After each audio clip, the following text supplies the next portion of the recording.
На протяжении столетий Помпеи, скрытые под плотным слоем пепла и пемзы, представляли собой печальный, но уникальный архив человеческой жизни, застывший в одном единственном мгновении. Археологи десятилетиями извлекали из земли фрагменты прошлого, словно смотрели на древний город через разбитое окно, где одни детали были видны ясно, а другие скрывались в темноте. Казалось, что Помпеи уже рассказали все, на что были способны, что каждый дом, каждая улица и каждая фреска уже были изучены и систематизированы.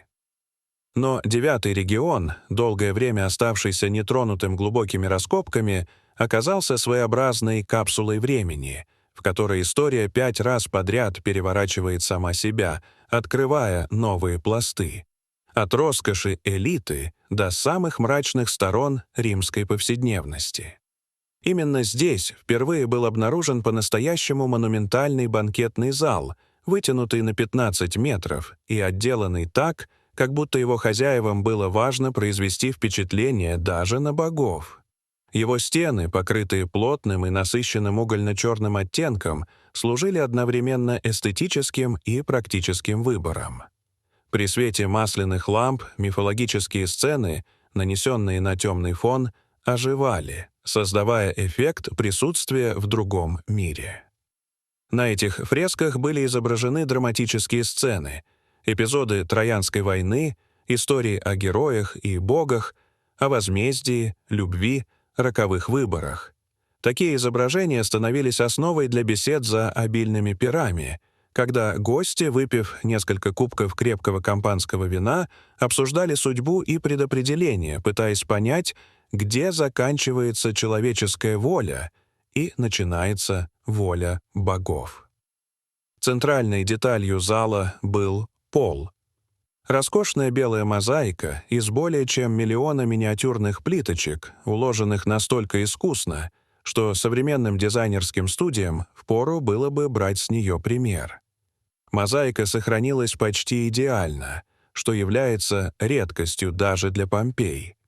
Этот банкетный зал был частью более крупного и впечатляющего архитектурного ансамбля, включавшего в себя один из крупнейших частных спа-комплексов, обнаруженных в городе. Комплекс состоял из фригидария, просторного аподитерия, раздевалки и большого, тщательно оформленного бассейна. Архитекторы, оказалось, понимали значение атмосферы. Во внутреннем дворике были фрески второго и третьего помпейских стилей, изображавшие спортсменов, идеализированные фигуры и символы физической силы, напоминая о греческих гимнасиях. Все пространство было создано для того, чтобы хозяин дома мог не только расслабляться, но и демонстрировать окружающим свое влияние, образованность и глубоко укорененную принадлежность к элите. Цуктригель подчеркивает, в таких помещениях гигиена играла далеко не главную роль. Важнее был статус, и каждый элемент комплекса об этом громко говорил. Но рядом с этими пространствами невероятной роскоши археологи нашли нечто совершенно иного характера. На стенах были обнаружены угольные рисунки, сделанные маленькими детьми. Они расположены на высоте около 15 сантиметров от пола, что позволяет точно определить возраст их авторов — от 5 до 7 лет. Эти рисунки изображают сцены, которые никак нельзя назвать детскими. Гладиаторы с копьями, охотники, нападающие на крупных животных, поверженные бойцы, упавшие на арену, и даже головы хищников. Особо выделяются маленькие контуры ладоней, аккуратно обведенные углем. Психологи из Неаполитанского университета уверены, эти рисунки не плод воображения, они основаны на увиденном. Это означает, что маленькие дети были свидетелями гладиаторских боев и жестоких зрелищ, которые в римском обществе считались нормой. Эти наскальные каракули — самое яркое напоминание о том, что древний мир никогда не был мягким или безопасным. В непосредственной близости археологи нашли фреску, изображающую то, что многие назвали древней версией пиццы. На серебряном подносе лежит лепешка, украшенная финиками, гранатом, травами и сырной пастой, популярной в римском мире. Хотя помидоров и современной моцареллы тогда, конечно, не существовало, сама композиция наводит на удивительное сходство. Цуктригель отмечает, что контраст между простотой блюда и роскошью сервировки является важным культурным сигналом. Римляне умели превратить даже простую еду в часть эстетического опыта. Примечательным является и расположение этой фрески. Она находилась рядом со строением, в котором была раскрыта кирпичная печь, что позволяет предполагать связь изображения с кулинарным или даже общественным заведением. Одним из самых отрезвляющих и тяжелых открытий стала пекарня-тюрьма. Это было необычное место приготовления хлеба, а помещение, предназначенное одновременно для работы и наказания. Люди и ослы трудились здесь в условиях настолько жестоких, что само пространство словно было создано для подавления воли. Глубокие борозды на полу показывают путь, по которому ослы с завязанными глазами ходили по кругу, приводя в движение жернова.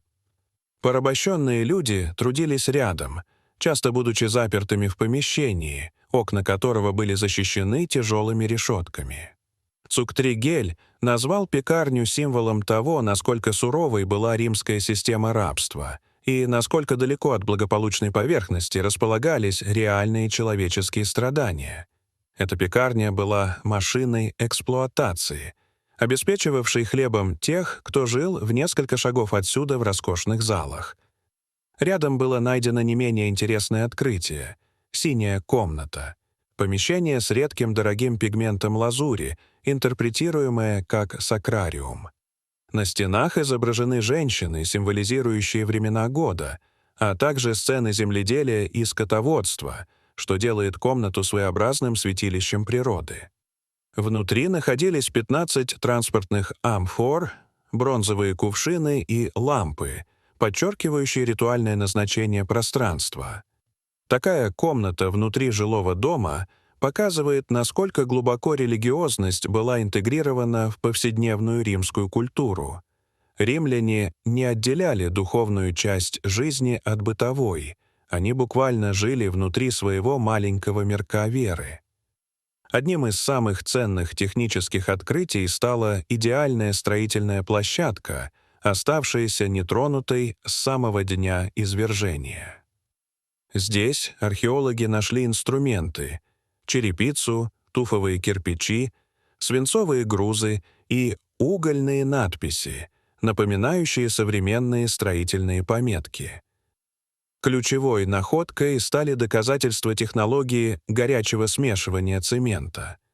Вместо того, чтобы заранее гасить известь, римляне смешивали сухую негашенную известь с песком, а воду добавляли только при нанесении, вызывая химическую реакцию, создававшую тепло и ускорявшую сцепление. Это объясняет, почему римские сооружения, включая Колизей, стоят до сих пор, в то время как многие современные здания рушатся через несколько десятилетий. Среди самых эмоционально тяжелых открытий — обнаружение тел людей, погибших в последние мгновения своей жизни. В одной комнате нашли мужчину и женщину, окруженных тайником с драгоценностями, золотыми и серебряными монетами, украшениями, личными ценностями. Женщина лежала на кровати, все еще держа свои сокровища в руках, словно надеясь, что они помогут пережить катастрофу. Комната сохранилась настолько хорошо, что можно представить ее обитателей буквально живыми. Деревянная мебель, табурет, сундук, стол с мраморной столешницей, опрокинутый бронзовый канделябр, упавший в момент землетрясения — все осталось на своих местах. Другой трагический эпизод — останки двух женщин и ребенка 3-4 лет.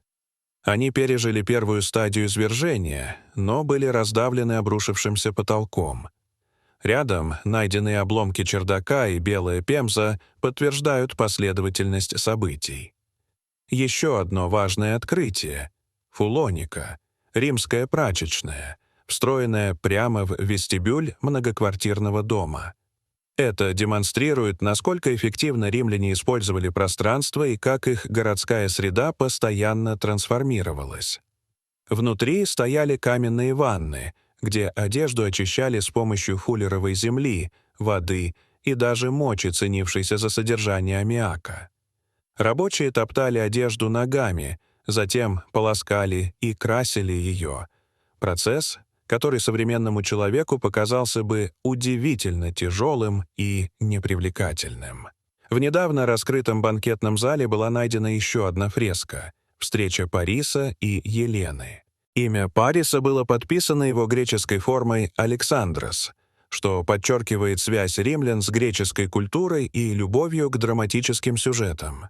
Такие изображения служили поводом для горячих споров о морали, о роли судьбы, о том, была ли Елена жертвой обстоятельств или сознательно последовала за Парисом. Помпейцы, судя по всему, любили обсуждать философские вопросы за бокалом вина не меньше, чем современные интеллектуалы. На стенах дома были обнаружены и политические надписи, поддерживающие кандидата Авла Рустия, которые выбивали даже на жерновах. Это был древний аналог современной агитации, причем без каких-либо ограничений по законам, приличиям или эстетике. Кампания была рассчитана на максимальную узнаваемость и, вероятно, включала финансовые поощрения ремесленникам, наносившим эти надписи. Вдобавок, археологи нашли 2 дома сомнитского периода, возраст которых превышал несколько веков. На момент извержения оба находились в стадии капитального ремонта, незавершенная штукатурка, груды материалов, брошенные инструменты. Все было оставлено ровно в тот момент, когда раздался роковой грохот Везувия. Эти дома показывают, что жители Помпей, как и современные люди, стремились обновлять свои жилища, улучшать их, но их планы оборвались в одно мгновение. И, наконец, трогательная находка в доме Ларария. Спальня с простым деревянным ложем, частично открытым сундуком, маленьким столиком, посудой и масляной лампой, изображающей миф о Зевсе, превращающемся в орла. Это была комната не богатых, а обычных людей, живших гораздо скромнее, но столь же полноценно. И именно такие находки напоминают, что Помпеи — это не только роскошные виллы, но и жизни, наполненные трудами, простыми радостями и заботами. Все эти открытия вместе создают панораму древнего города, который продолжает удивлять. Роскошь и бедность, искусство и жестокость, религия и прагматизм, любовь к красоте и повседневная борьба за выживание — все это переплелось в Помпеях так же тесно, как и в любом современном городе. 9-й регион стал новой главой в исследовании древнего мира, показывая, что у прошлого все еще есть голос, который звучит громче, чем можно было представить, когда первые лопаты подняли слои пепла над домами, чьи жители так и не успели завершить свой последний день. Дорогие зрители, что вы думаете об этой истории? Расскажите, пожалуйста, в комментариях.